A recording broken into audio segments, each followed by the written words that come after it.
Today is the groundbreaking of the new medical examiner's facility, and it's a long time coming. Well, thanks for toughing out the wind here.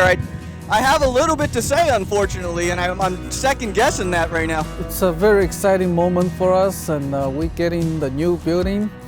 That new building is badly needed because our current facility just couldn't keep up our caseload.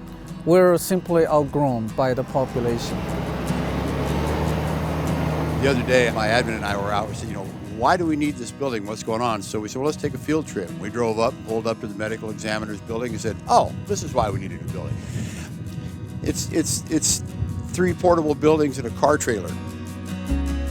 It's a vision that we had about 6 years ago when we transitioned from contracting with Pima County to perform our autopsies to creating a full functioning medical examiner's office in the county. Back before we did this, it was costing us over $3,100 per case. And just last year, us doing it ourselves, it cost us a little over $2,200 a case. I wanted to thank Pinal County for entrusting us with this wonderful facility.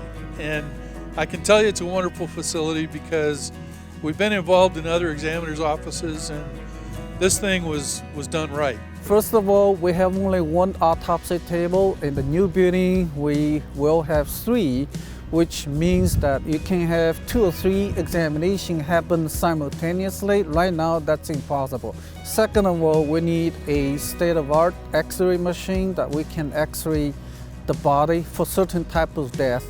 X-ray is not a luxury, it's a necessity, because we need to install the X-ray in proper room with proper barrier, so the new building will afford us all this capability to have a new machine installed.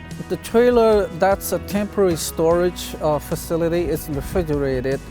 It's a way to help us with surge initially, but now it's become a norm. Like, we constantly use the mobile storage unit because we just have too many cases. Pinal County has huge growth the last decade, and we're getting busier and busier. Just our current facility just can't handle our caseload. One of the most rewarding things is to create something from nothing, and to see our dreams and our vision turn into reality.